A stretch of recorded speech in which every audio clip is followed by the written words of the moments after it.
Hi everybody, just wanted to do a little video about some of the clothes that I took on the Great Outdoors Challenge 2014.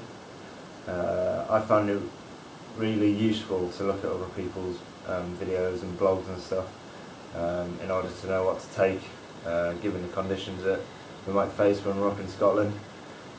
So I thought I'd do a video as well, just to do my bit.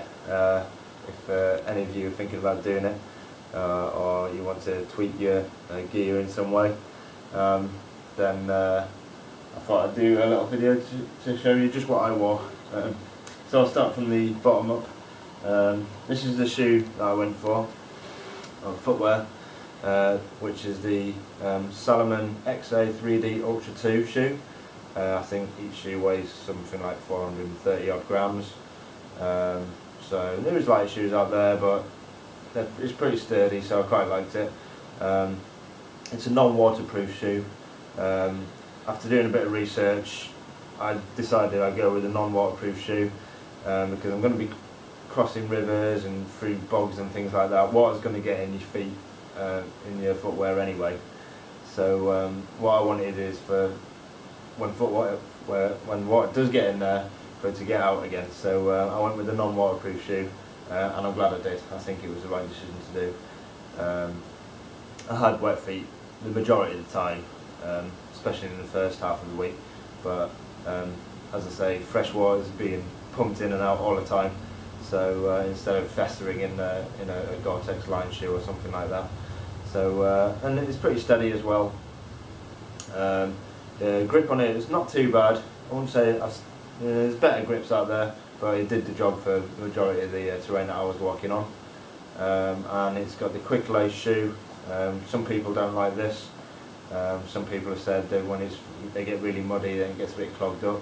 I didn't find that. I thought it was really useful and quick to get on and off, and it's very strong, didn't break or anything like that. So I thought that was good, and I also found that you could shape it to your foot better and get it that bit tighter.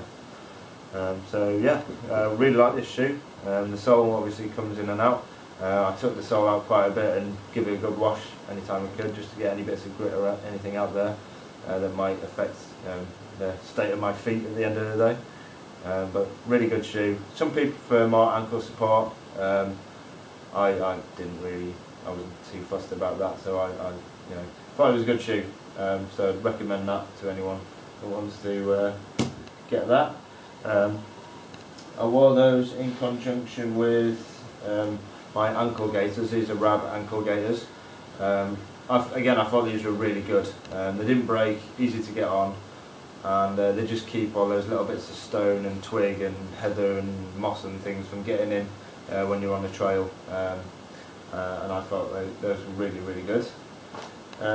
Sock wise, I wore quite short X socks.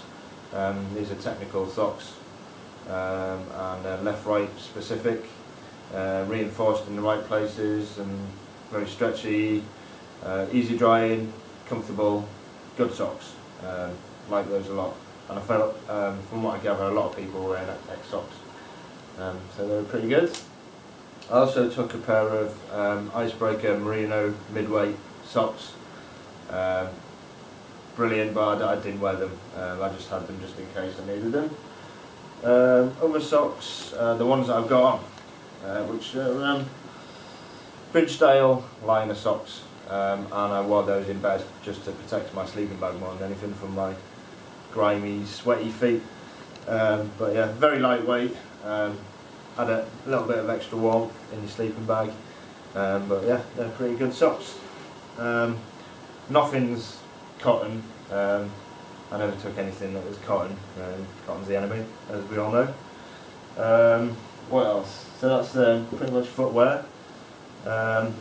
Leg wear, from what I gather, a lot of other challengers were wearing the Montane Terra trousers. Really lightweight, really strong.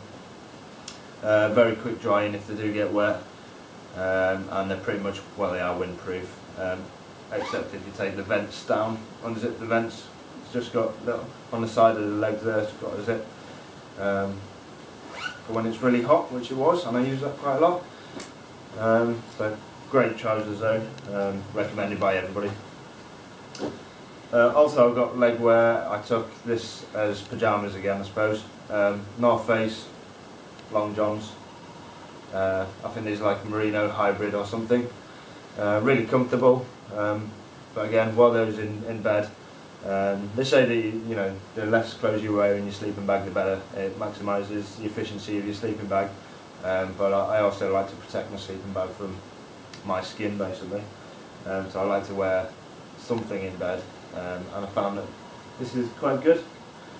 And I wore that in bed with a combination of this, which is an icebreaker, everyday base layer, merino.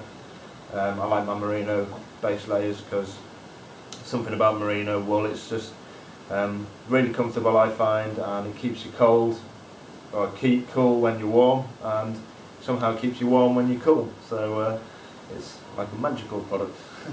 But yeah, I really like it, and the key thing about it as well is it's naturally antibacterial, so it doesn't smell too bad. You could wear it after sort of 6 or 7 days, and you might start to smell it a little bit after that long, but yeah, 2 or 3 days completely fine. So I wore that in bed with the long johns. For walking, what I took was as a base layer was this Rab 165 hoodie Miko base layer.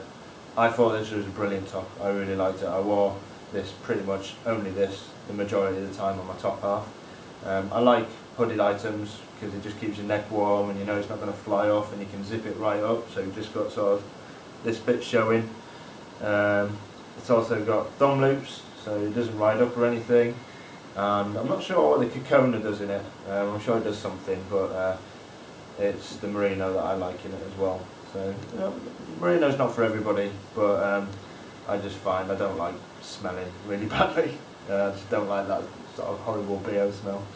So I thought this was really good, and weight wise it's not the lightest thing ever, but still pretty light. Don't have to worry about that at all. Really good. When it did get a bit colder, or I got a bit of altitude or something, I threw this on, which was my Rab Boreas hoodie, which again is sort of like a sort of half zip design, hooded again. Some people have complained about the way that it feels, but it doesn't bother me. Nice fitting, and pretty much totally windproof, I thought, and showerproof as well a bit. But I found you didn't get too hot in it, but it's also added a little bit of that extra insulation, especially when I was on some of the peaks that I was on. So the majority of the time, pretty much the whole time, I either wore just that or these two. I didn't have to wear anything else. I thought that was a really good combination. Just in case I did need something else, or when I was at camp and sort of sitting about, I had just this really cheap, lightweight Trespass fleece. Really cheap, but I wear it all the time. I think it's really good. But I didn't wear it so much on the challenge because I didn't need it so much. Used it as a pillow more than anything else. So that's sort of my 3 layery things on top. I also took this, which is my Montane Featherlight windproof smock, but it's worth taking because it's hardly anything to it, and it's very light. It's just nice to know you've got that extra bit of layer if you need, but didn't use it at all. Extremities merino gloves. I think I wore them once. I didn't really get cold hands at all. I thought I might wear them in bed if I get cold hands or something like that, but they're worth taking. They're really light, and you can use your camera with them because they've got sort of touch screen, or your phone because they've got touch screen finger ends. So they're pretty good. This is my Icebreaker merino beanie, which I wore all the time, just because I kind of like breaking the wind getting in my ears. So on some of the summits, some of it is crosswind, and when it goes in my ears I get sore ears, so I quite liked having that on. And the good thing about it is reversible, so it's like having 2 bits of headwear in one. But yeah, wore that all the time. Looks awesome. Wet weather gear. I had my just very cheap Trespass waterproof trousers. I'm not bothered about my legs really for waterproof. I'm not going to spend a ton of money really on waterproof trousers, because I don't really need sort of breathability in my legs. I don't think that much. So I think it was like £8 from Trespass or something, and they're really light and they do the job. Having said that, I spent quite a bit of money on these, which are waterproof mitts. These are Mount Laurel Designs event mitts, which I put on once, but I think it rained 2 or 3 times when I was on the challenge, so I didn't really need my waterproofs that much. I seam seal these myself. Yeah, they did the job for the little time that I used them, but it'd be nice to give them a good old test sometime in horrendous weather sometimes. So, but yeah, I think they were like £40 or something, postage and packaging from America. So I took those. My waterproof jacket I don't have at the moment because I've left it at my girlfriend's house, but it was the Montane Superfly jacket, event jacket, and I absolutely love that jacket. It's brilliant. I've had it for a couple of years now. It's an old classic. I don't think they do it anymore. I think the designs have gone on now and they've got other models now, but I absolutely love it. I think it weighs like 500 something grams, but yeah, I kind of wanted it to rain a little bit just so I could wear it. I just love it that much, and it's super breathable, even fabric. So yeah, that's what I took. That's pretty much all the clothing that I took, and I found it worked all pretty well.